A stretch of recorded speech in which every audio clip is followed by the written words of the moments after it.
Hello, my name is Zachary Conrad, and the country I've chosen for this assignment is the United States. My reason for choosing this country is because it is the country that I've grown up in my entire life. I'm very familiar with the cultures and how things have been changing rapidly over time.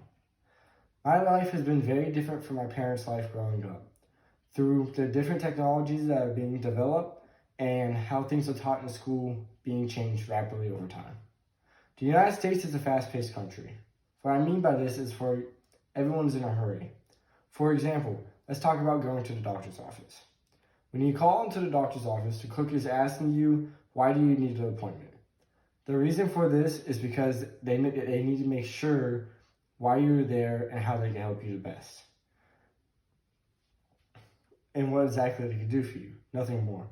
And also ensure that they schedule the right amount of time for your visit. Most times when you're there with a physician, it's very short and conversations are brief so that they can move on to the next patient. The way that it is today makes it less personable. In other cultures, they have more relaxed view of time. So the same doctor visit in the United States for someone different in a different culture, they may view the physician as being rude.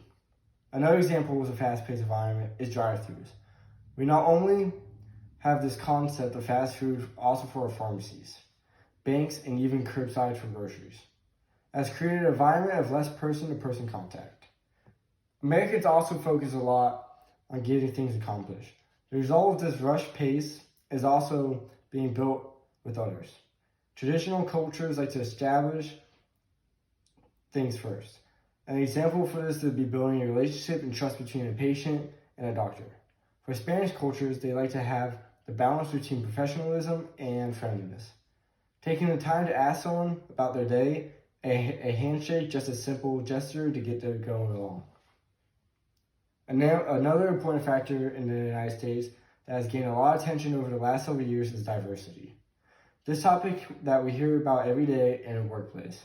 It is not as easy as it seems for companies that have correct amount of diversity. One of the main reasons for why diversity doesn't just happen is because the humans tend to play it safe. Why is trust important?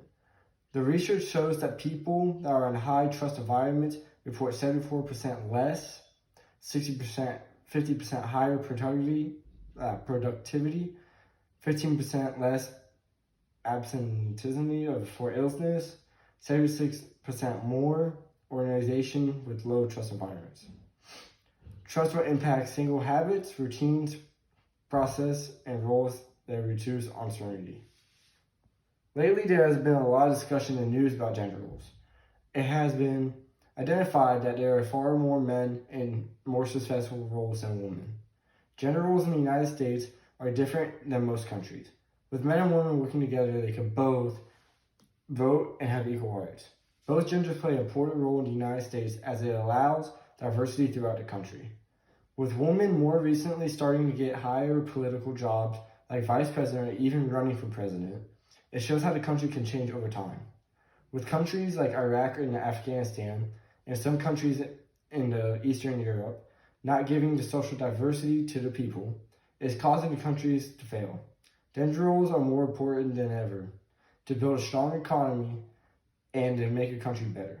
It also ties into power distance, as countries with high power distance have less women with rights and are mainly run by men, showing that you need gender role to even each other out.